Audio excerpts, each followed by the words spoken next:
एक सेकंड, छात्र ज्ञ और श्र, क्या श्र, इस चारों को संयुक्ताक्षर व्यंजन कहते हैं। क्या कहते हैं? संयुक्ताक्षर व्यंजन। और संयुक्ताक्षर संयुक्त मतलब होता है जुड़ना, इसमें दो दो वर्ण के योग से बना है, जुड़ना, समझे?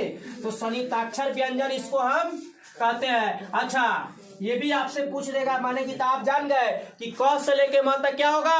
स्पर्श, या रा ला हुआ, और तालाब से मूर्धन से दंती सा उष्ण।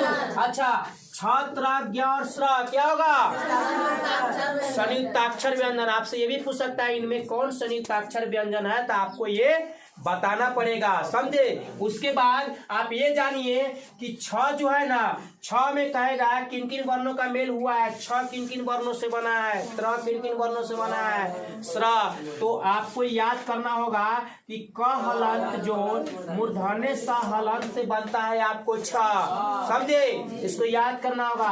त्र जो आपको बना है, त्र जो बना है आपको त्र, तो ये बना है त हलंत, और जो र हलंत युग से बना है क्या? रा। कोई दिक्कत? आगे देखिए, ज्ञ जो बना है, ज्ञ जो बना है ज हलंत, जो य हलंत के योग से बना है ज्ञ, और श्र तलावे स हलंत, जोर र हलंत के योग से बना है श्र बना है। अगर आप इपाई नहीं लगाते हैं तो हलंत छोड़ दीजिए, सीधे स कर दीजिए, क्या इससे बना है। और ये आपको बहुत इंपोर्टेंट है, ये आपको पूछेगा ही पूछेगा, समझे?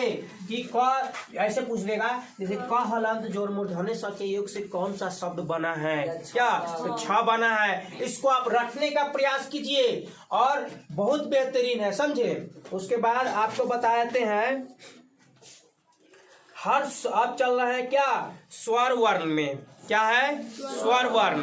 तो स्वर वर्ण में है, तो स्वर वर्ण के आपको पता है दो भागों में बांटा गया है, क्या?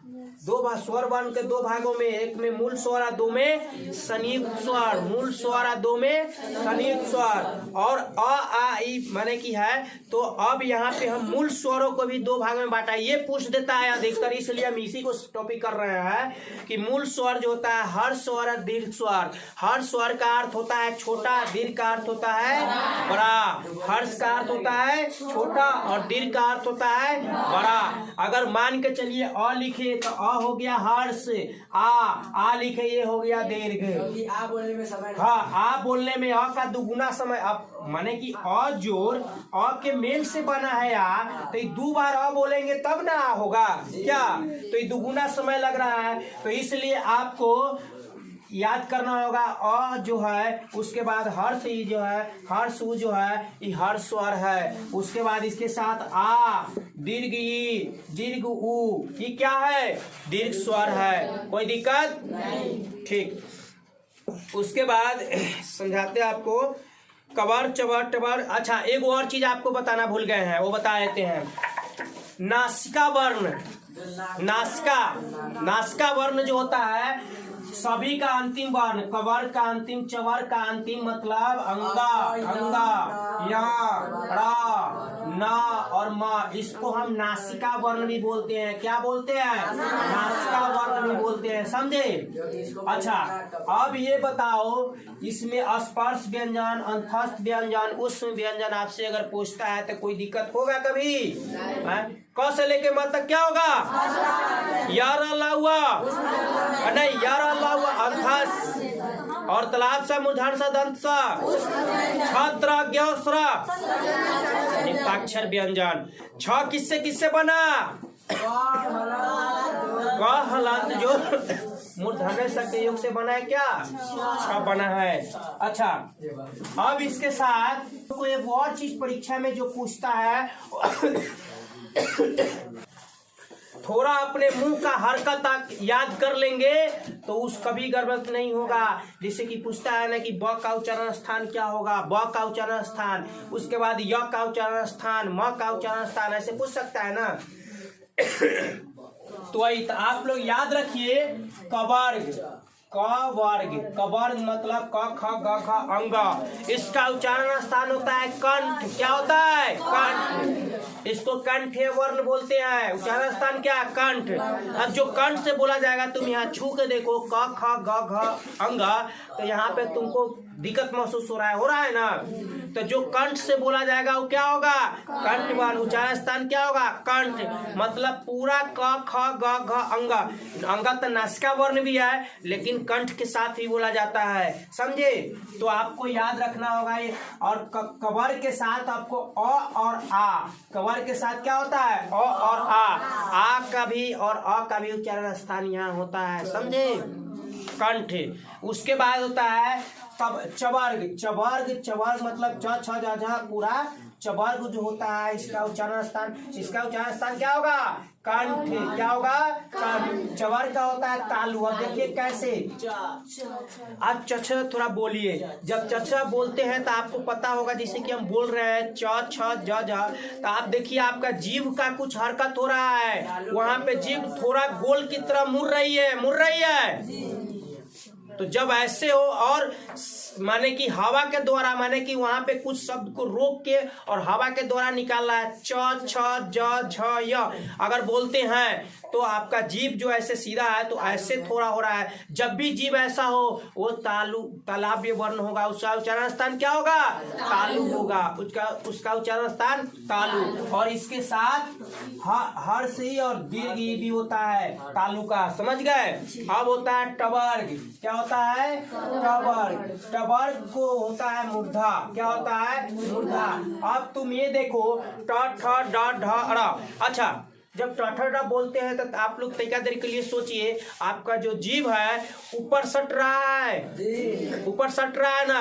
बिना सटेले कोई बोलेगा ट ठ ड ढ ड़, बिना सटेले बोल सकता है? नहीं। जब भी आपका जीभ अगर ऊपर सट रहा है, तुरंत समझिए कि ये इसका उच्चारण स्थान क्या होगा? मूर्धा होगा। कौन वर्ण होगा? मूर्धन्य वर्ण होगा। समझे? अच्छा, उसके बाद टवर्ग में होगा टवर्ग। उसके बाद तवर्ग। तवर्ग में मतलब आपको तवर्ग में क्या होता है? तथ का पूरा। अच्छा, तथ जब बोलते हैं तो पता चलता है ऊपर का दांत में, ऊपर का जो दांत है ना, उसमें आपका जीभ सट रहा है। तो जीभ सटा किस में? दांत में। तो ऐसा जब भी कोई ऐसा वर्ण हो और दांत में सटे तो कौन वर्ण? उच्चारण स्थान क्या होगा? दंत होगा। त बिना दांत में सटाले कोई त बोलो त बुलाएगा?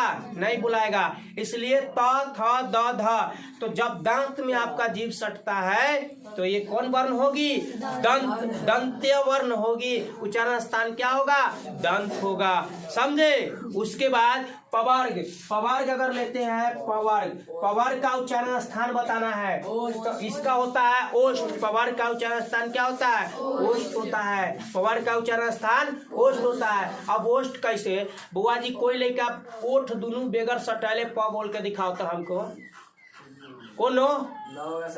हम बोले, हम ऊपर ऐसे कर लेते हैं और उसके बाद प बोलेंगे तो बुलाइए नहीं रहा है, प नहीं होगा।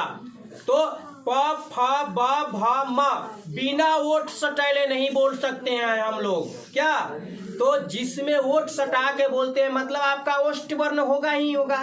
इसका उच्चारण स्थान क्या होगा? ओष्ठ होगा। बिना ओठ सटले बनता है। उसके बाद इसमें आपको ऊ भी आता है। क्या आता है? ऊ। अब कहोगे कि सर जी इसमें ऊ जो हम कहते हैं आप इसका ओष्ठ वर्ण तो है, लेकिन ऊ में तो बेगर ओठ सटैले बोल लेते हैं। अरे ओठ सटैले बोल लेते, लेकिन बिना ओठ के हरकत से आप बोल सकते हैं? नहीं। अब देखिए सब आदमी ऊ बोलिए था, पढ़ो ऊ। सबका मुंह गोल हो गया, ऐसे हुआ ना? अब मान के चलो आपका मुंह ऐसे पूरा है, आप गोल ऐसे होगा तो ओठ का हरकत हुआ कि नहीं हुआ? तो जब ओठ का हरकत हुआ तो ओष्ठ वर्ण होगा ही, क्योंकि कोनो आदमी हंसते पूरा मुंह ऐसे करके ऊ तो नहीं ना बोलेगा। ऊ बोलने के क्रम में आपका मुंह सुइलार होवे करता है। तो जब आपका ओठ सुइलार हुआ तो ओष्ठ वर्ण कहलाएगा ही कहलाएगा। कोई दिक्कत? फिर से एक बार शुरू से रिवाज देख लो। क से लेके म तक कौन वर्ण? स्पर्श वर्ण। अच्छा, य र ल हुआ क्या? तालाब सा मूर्धन सा दंती सा। उसके बाद छत्र ज्ञ और स्र संयुक्ताक्षर। अच्छा छ किससे बना? क हलन जोर मूर्धन्य स से बना। ज्ञ किससे बना?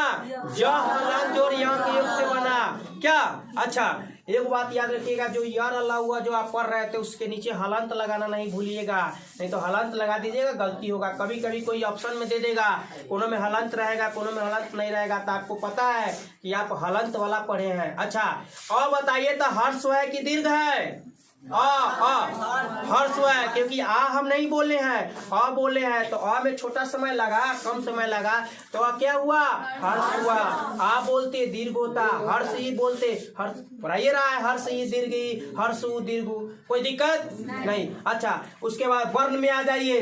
क ख ग बोलते हैं, यहाँ से उच्चारण होता है कहाँ से? कण कण क ख ग कण और आ भी उसमें। उसके बाद चवर्ग में आपका जीव थोड़ा ऐसे हो रहा है ना, तो जब भी जीव का ऐसा हरकत होने लग जाए तालाब ये वर्ण होगा, उसका उच्चारण स्थान क्या होगा? तालु होगा। अच्छा जीव जब ऊपर सटना प्रारंभ कर दे ट ठ ड ड बिना सटले कोई बोल सकता है? पता है जिसका दांत नहीं रहता है ऊपर का उसको त नहीं पढ़ाएगा, समझा? हाँ क्योंकि दांत रहेगा तभी ना पढ़ाएगा उसको त उसको त बोलाएगा तो बोलेबे नहीं करेगा। क्या? तो जब आपका जीभ का हरकत ऊपर सटे तो क्या होगा? नहीं मुर्दा। और जब जीभ दांत में सटे तो दंत। अब त थ द ध बिना दांत में सटैले त थ द ध कोई नहीं पढ़ सकता। इसलिए जो आदमी बूढ़वा हो जाता है और दांत ओकरा मुंह में एको गो न रही है ना, ओकर आवाज फ्रेश नहीं है, लोटा मांगता है तो पता नहीं कथी बोलता रहता है, इससे दिक्कत होने लगता है। अच्छा पवर्ग प फ ब भ ओष्ठ, क्योंकि बिना दोनों ओष्ठ के सटैले हम प नहीं बोल सकते, फ नहीं बोल सकते, तो ओष्ठ हुआ, इसके साथ उ ओठ का ही हरकत हो रहा है, इसलिए क्या हुआ? उ हुआ। समझे? तो आप लोग को वर्ण पाठ में देखिए ये आप लोग को सिर्फ ऐसा पढ़ा है जो कि ऑब्जेक्टिव में क्वेश्चन आपको इस प्रकार से पूछेगा, लड़ जाएगा। मैंने आप लोग बताते हैं ज्यादातर हम अधिकतर पढ़ाते हैं ऑब्जेक्टिव क्वेश्चन में क्वेश्चन देखो आंसर लिखो, लेकिन इसमें आप लोग थोड़ा याद कीजिएगा। हम इतना बार रिवाइज करवा दिए तो याद तो हो ही गया होगा। क्या यार अल्लाह हुआ